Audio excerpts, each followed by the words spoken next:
नमस्कार विद्यार्थी मित्रांनो, मी शुभांगी पवार तुमचं सहर्ष स्वागत करत आहे आपल्या आवड शाळेच्या YouTube चॅनेलमध्ये। तर बघा, आपण आजच्या व्हिडिओमध्ये सरासरीवरील काही एक्झाम्पल आपण पाहणार आहोत। तर सरासरीमध्ये नेमकी कोणती कोणती एक्झाम्पल असतात, तर यामधली काही शाब्दिक उदाहरणे आपण पाहणार आहोत की जी तुम्हाला स्पर्धा परीक्षेसाठी उपयोगी येणार आहेत। तर बघा, अशाच काही आपण प्रश्नांचा आज अभ्यास करणार आहोत। चला तर मग चॅनलवर अजून नवीन चॅनलला सबस्क्राईब करायला विसरू नका आणि व्हिडिओ अजिबात स्किप न करता शेवटपर्यंत नक्की बघा। आणि जर तुम्ही बेल आयकॉनलाही नसेल क्लिक केलं तर बेल आयकॉनलाही नक्की क्लिक करा, जेणेकरून तुम्हाला माझे व्हिडिओ सर्वात पहिल्यांदा दिसतील। तर बघा मित्रांनो, आजच्या व्हिडिओमध्ये आपण सरासरीवरील काही एक्झाम्पल पाहणार आहोत। पण त्यापूर्वी इथे जी काही सूत्र आहेत, तर ती सूत्र अगोदर तुम्हाला समजून घ्यावी लागतील आणि ती सूत्र तुमच्या वहीत तुम्हाला नोट डाऊन सुद्धा करून घ्यावी लागतील। आता बघा, जर तुम्हाला सरासरी विचारली असेल, सरासरी जर तुम्हाला विचारली असेल तर सूत्र काय आहे बघा त्याचं। सरासरी बरोबर दिलेल्या सर्व संख्यांची बेरीज भागिले एकूण संख्या असतं। बरोबर, दिलेल्या सर्व संख्यांची बेरीज भागिले एकूण संख्या म्हणजेच आपण सरासरी काढायची असते। हे सूत्र झालं पहिलं। आता बघा, जर तुम्हाला एकूण संख्या विचारल्या असतील तर काय करायचं असतं बघा, बेरीज भागिले सरासरी करायची असते। बेरीज भागिले सरासरी करायची असते। आणि जर तुम्हाला बेरीज विचारली, जर तुम्हाला एखाद्या प्रश्नामध्ये तुम्हाला बेरीज विचारली तर संख्या गुणिले सरासरी करायची असते। तर ही सूत्र जी आहेत तर ती तुम्ही अगोदर लिहून घ्या किंवा तुम्ही याचा स्क्रीनशॉट मारून घ्या, म्हणजे आपण एक्झाम्पलला सुरुवात करूया। आता जेव्हा आपण उदाहरणे घेणार तेव्हा तुम्हाला हे सगळं काही समजणार आहे। आता आपण यामध्ये सर्व काही एक्झाम्पल पाहणार आहोत, मग त्यामध्ये सर्व शाब्दिक उदाहरणे तुम्हाला मी सांगणार आहे। तर एकदम सोप्या प्रकारे तुम्हाला सांगणार आहे, एकदम सोप्या ट्रिकने आपण याचे आन्सर कशी काढायचे असतात तर ते आपण पाहणार आहोत। एका सेकंदाच्या आत आपल्याला याचे आन्सर कसं काढायचं आहे तर तुम्हाला एकदम सोपी ट्रिक मी सांगणार आहे। चला तर मग तुम्ही जर स्क्रीनशॉट मारून घेतला असेल तर आता आपण सगळं हे पुसून टाकूया आणि आता आपण आपल्या उदाहरणाकडे वळूया। तर बघा मित्रांनो, इथं आपण एक सोपं एक्झाम्पल पहिल्यांदा घेतलेलं आहे अगोदर। आता इथं काही संख्या आपण घेतलेल्या आहेत, 52, 63, 70, 75 आणि 80। या एकूण टोटल 5 संख्या आहेत। किती संख्या आहेत? 5 संख्या आहेत। तर या संख्यांची सरासरी किती? जर तुम्हाला असा प्रश्न आला तर काय करावं लागेल बघा। तर आता सूत्र काय आहे आपलं, तर सूत्र आपलं काय सांगतं, सरासरी बरोबर, सूत्र आपलं काय सांगतं, सरासरी बरोबर एकूण संख्यांची बेरीज भागिले एकूण संख्या। मग आता बघा, जर आपण 52 अधिक 63 अधिक 70 अधिक 75 अधिक 80 आणि याला भागिले आपण, या टोटल संख्या किती आहेत तर 5 आहेत। 1 2 3 4 5 भागिले 5 करायचं, एकदम सोपं आहे। काय केलं आपण, सूत्राप्रमाणे आपण याला मांडलं। एकूण संख्यांची बेरीज म्हणजे या संख्या इथं आपण बेरीज रूपामध्ये मांडल्या आणि खाली छेदामध्ये एकूण संख्या, संख्या किती आहे तर 5 आहेत। तर आता बघा, जर वरच्या संख्यांची जर आपण बेरीज केली तर ती येते 340 आणि छेदामध्ये हे 5 आपण घ्यायचं आणि 340 ला आपण 5 ने भाग द्यायचा। बघा, 5 एके 5, त्यानंतर 5 सख 30 उरले 40 आणि 5 48 म्हणजे 68। यांची सरासरी जी आहे ती 68 आलेली आहे, सरासरी आलेली आहे 68। तर अशा प्रकारे जर तुम्हाला सरासरी विचारली तर तुम्ही त्याचं उत्तर सेम या प्रकारे काढू शकता। एकदम सोपा आहे, सरासरी हा टॉपिकच सोपा आहे। आता आपण काही शाब्दिक उदाहरणे सुद्धा पाहणार आहोत। तर बघा आता मित्रांनो, इथे आपण प्रश्न घेतलेला आहे, 70 पासून 90 पर्यंतच्या सर्व मूळ संख्यांची सरासरी किती। आता बघा, आपल्याला सर्व मूळ संख्या सुद्धा माहित पाहिजेत। 1 ते 100 पर्यंत एकूण 25 मूळ संख्या आहेत आणि त्या कोणत्या कोणत्या तर त्या सुद्धा आपल्याला माहित पाहिजेत। जर त्या आपल्याला पाठ असतील तर मूळ संख्यांवर कोणताही प्रश्न येऊ दे तर तो आपण पटकन सॉल्व्ह सुद्धा करू शकतो। तर आता बघा, 70 पासून 90 पर्यंतच्या सर्व मूळ संख्या इथं अगोदर आपल्याला लिहाव्या लागतील आणि मग त्यांची आपल्याला सरासरी काढावी लागेल। तर आता बघा, 70 पासून 90 पर्यंतच्या, 70 नंतर म्हणजे मूळ संख्या म्हणजे काय की त्या संख्येला कोणत्याही संख्येने भाग जात नाही, त्या संख्येला त्याच संख्येने भाग जातो, म्हणजे त्याला आपण मूळ संख्या असं म्हणतो। तर आता बघा,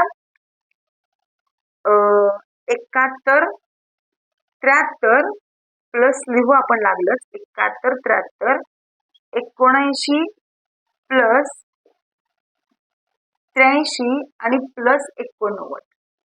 तर बघा 70 ते 90 पर्यंतच्या या मूळ संख्या आहेत 71 73 79 83 आणि 89. आता या टोटल संख्या किती आहेत तर 1 2 3 4 5 आहेत. याला आपण भागिले 5 असं करणार आहोत. आता वरच्या संख्यांचे आपल्याला टोटल मारायचे आहे. तर बघा जर या संख्यांची आपण टोटल मारली तर ती येते 395. ती किती येते 395 आणि ज्यामध्ये हे 5 आपल्याला करायचं आहे. आता या संख्येला आपण भाग देऊया. बघा 5 एके 5 त्यानंतर 5 सत्ते 35 होतील. पुढे वरती 4 राहतील आणि 5 नव्वे होतील 45 म्हणजेच 79. यांची सरासरी जी आहे ती आलेली आहे 79. तर अशा प्रकारे बघा आपल्याला कोणताही प्रश्न येऊ दे याच्यावरती तर त्याचं उत्तर आपण सेम या प्रकारे लिहायचं आहे. तर अगोदर आपण मूळ संख्या लिहिल्या सगळ्या आणि त्या टोटल 5 आहेत म्हणून खाली 5 आपण भागिले लिहिलं आणि मग यांची टोटल मारून आपण छेदामध्ये 5 लिहून 5 ने आपण या संख्येला भाग दिला आणि याचं उत्तर 79 असं आलेलं आहे. आता आपण प्रश्न पुढचा बघूया. तर बघा आता इथे आपण प्रश्न घेतलेला आहे 7 विषम संख्यांची सरासरी 47 आहे तर त्यांची बेरीज किती. आता बघा इथं आपल्याला सरासरी दिलेली आहे. आता इथं आपल्याला बेरीज करायची आहे म्हणजे बेरीज आपल्याला शोधायची आहे. तर तुम्हाला मगाशी मी जी सूत्र लिहून दिली होती तर त्यांचा उपयोग आता इथं होणार आहे. तर आता आपल्याला बेरीज काढायची आहे. मग सूत्र काय होतं आपलं बेरीज बरोबर सूत्र आपलं काय होतं बेरीज बरोबर सरासरी सरासरी गुणिले एकूण संख्या गुणिले एकूण संख्या. तर हे सूत्र होतं आपलं. आणि आता बघा याप्रमाणेच आपण शोधायचं आहे. याचे आन्सर सरासरी किती आहे तर 47 आहे आणि एकूण संख्या किती आहेत तर 7 आहेत बरोबर. आता आपण याचं उत्तर काढायचं आहे. एकदम सोपं आहे. फक्त यांचा गुणाकार करायचा आहे. बघा 7 7 होतील 49 4 हातचे राहतील 7 चौक 28 28 आणि हे 4 32 होतील म्हणजेच 329. बघा म्हणजे या संख्यांची जी बेरीज आहे ती 329 आलेली आहे. तर तुम्हाला प्रश्न कसाही विचारू दे तुम्हाला प्रश्न कसाही फिरवून जरी विचारला तरी तुम्हाला तुमचा आन्सर काढता आलं पाहिजे. जर तुम्हाला सरासरी विचारली असेल तर सरासरी बरोबर एकूण संख्यांची बेरीज भागिले एकूण संख्या आणि जर तुम्हाला बेरीज विचारली असेल तर सरासरी गुणिले एकूण संख्या. तर तुम्ही याप्रमाणे त्याचं आन्सर काढायचं आहे. आता बघा याचं सुद्धा उत्तर आपण पटकन शोधलं. सरासरी गुणिले एकूण संख्या सरासरी जी आहे 47 ती आपण लिहिली. एकूण संख्या म्हणजे 7 ती आपण इथे लिहिली आणि या दोन्हींचा आपण केला गुणाकार उत्तर आलं 329. तर तुम्हाला अशा प्रकारचा कोणताही प्रश्न येऊ दे किंवा तुम्ही या प्रकारच्या आणखी भरपूर एक्झाम्पलचा तुम्ही सराव सुद्धा करू शकता. बघा आता आपण उदाहरण पुढचं घेऊया म्हणजे तुम्हाला जर उदाहरणे आपण घेतली जास्त तर तुम्हाला त्याचा सराव होऊन जाईल आपोआपच. आता आपण उदाहरण पुढचं घेऊया. तर बघा मित्रांनो इथं आपण प्रश्न घेतलेला आहे 1 पासून 30 पर्यंतच्या सर्व समसंख्यांची सरासरी किती. आता बघा सरासरी म्हणजेच काय असतं तर मधली संख्या असते. सरासरी म्हणजेच काय असतं तर मधली संख्या असते. आता बघा 1 पासून 30 पर्यंतच्या समसंख्यांची आपल्याला सरासरी विचारली आहे. मग आता 1 पासून 30 पर्यंत मग आता 1 ही विषम संख्या आहे. मग इथं आपल्याला 2 लिहावं लागेल. 2 अधिक आपल्याला 30 करायचं. बघा पहिली संख्या अधिक शेवटची संख्या आणि इथं आपल्याला 2 करायचं आहे. आता इथं आपल्याला टोटल वगैरे आपण एकूण संख्या वगैरे काय मांडायची आपण नाही आहेत. डायरेक्ट आता आपण यांची बेरीज करूया 30 आणि 2 32 होतील छेद 2 आणि या संख्येला आपण डायरेक्ट भाग द्यायचा.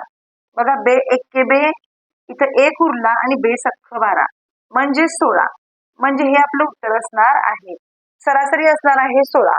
बघा जर तुम्हाला समसंख्या विषम संख्या जर तुम्हाला यावर प्रश्न आला तर तुम्ही त्याचं उत्तर सेम या प्रकारे लिहू शकता. फक्त आता इथं 1 ही विषम संख्या आहे मग 1च्या पुढची आपण 2 इथं संख्या घेतलेली आहे समसंख्या. 1 पासून 30 पर्यंतच्या सर्व समसंख्यांची सरासरी किती तर आपण इथं 2 अधिक 30 मांडलं कारण 1 नंतर 2 ही समसंख्या आहे. 2 अधिक 30 छेद 2 आणि इथं आपण परत 30 आणि 2 32 छेद 2 यांना आपण भाग घालवला आणि आपलं उत्तर आलं 16. तर अशा प्रकारे मग त्यांची समसंख्यांची जी सरासरी असणार आहे ती 16 असणार आहे. आता प्रश्न पुढचा बघूया आपण. आता बघा इथं आपण प्रश्न घेतलेला आहे 12 पासून 60 पर्यंतच्या सर्व विषम संख्यांची सरासरी किती? आता आपण विषम संख्या घेतल्या. आता बघा या दोन्ही पण समसंख्या आहेत. 12 आणि 60 दोन्ही पण काय आहेत तर समसंख्या आहेत. तर 12च्या पुढची विषम संख्या कोणती आहे? 13. ती आपण इथं लिहायची. प्लस 60च्या अगोदर 59 म्हणजे आपल्याला विषम संख्यांची सरासरी काढायची आहे. त्यामुळे इथं आपण विषम संख्या मांडल्या. छेदामध्ये आपण 2 घ्यायचं आहे. आता यांची आपण टोटल मारूया बघा. 9 आणि 3 12 झाले. 12शी 2 1 हातचा आला 5 6 आणि 1 7 72. 72 छेदामध्ये 2 या संख्येला आपण भाग घालवायचा आहे. आता आपल्याला आपलं उत्तर मिळून जाणार आहे. बघा बे 1 के बे, त्यानंतर बघा बेत्रिक 6 होतील, 1 उरतो, बे सख्ख 12 36. उत्तर आपलं आलेलं आहे 36. तर अशा प्रकारे त्या विषम संख्यांची जी सरासरी आहे तर ती 36 असणार आहे. तर बघा काय केलं आपण, 12 पासून 60 पर्यंत आपल्याला सांगितलं होतं. मग 12 आणि 60 या दोन्ही समसंख्या आहेत म्हणून आपण 12 नंतर 13 ही विषम संख्या घेतली. 60च्या अगोदर 59 ही विषम संख्या ती आपण घेतली. छेद 2 आपण केलं, यांची आपण टोटल मारली आणि परत आपण 2 ने या संख्येला भाग घालवला. आपलं उत्तर आलं 36. तर अशा प्रकारे आपण याचे आन्सर काढलेला आहे. आता आपण यावेळेचा एक लास्ट क्वेश्चन पाहणार आहोत. तर बघा मित्रांनो, इथं आपण प्रश्न घेतलेला आहे 5 क्रमवार समसंख्यांची सरासरी 26 आहे तर त्यातील सर्वात लहान संख्या कोणती? आता बघा हा लास्ट क्वेश्चन असणार आहे आपला. आणि आता आपण हा प्रश्न बघितल्यानंतर तर तुम्ही अशा प्रकारच्या भरपूर उदाहरणांचा तुम्ही घरात सुद्धा सराव नक्कीच करू शकता. जर तुम्हाला व्हिडिओ आवडत असेल तर तुम्ही नक्कीच लाईक करू शकता, शेअर करू शकता आणि तुम्ही कमेंट सुद्धा करून सांगू शकता की तुम्हाला व्हिडिओ कसा वाटला. तर बघा आपला प्रश्न आहे की 5 क्रमवार समसंख्यांची सरासरी 26 आहे तर त्यातील सर्वात लहान संख्या कोणती? आता बघा याचं उत्तर आपण अगदी एका सेकंदाच्या आत काढणार आहोत. तर काय करायचं बघा, जे 26 आहे ते 26 आपण इथं सेंटरला लिहायचं. बरोबर. आता समसंख्या सांगितलंय मग ही पण संख्या समच आहे. समसंख्यांची सरासरी 26 आहे तर त्यातील सर्वात लहान संख्या आपल्याला शोधायची आहे. मग 26 हे आपण सेंटरला लिहिलं कारण सरासरी म्हणजे मधली संख्या असते. बरोबर, सरासरी म्हणजे मधली संख्या असते त्यामुळे ही संख्या आपण मध्ये लिहिली. आता 26च्या नंतरची संख्या कोणती आहे समसंख्या? तर ती आहे 28.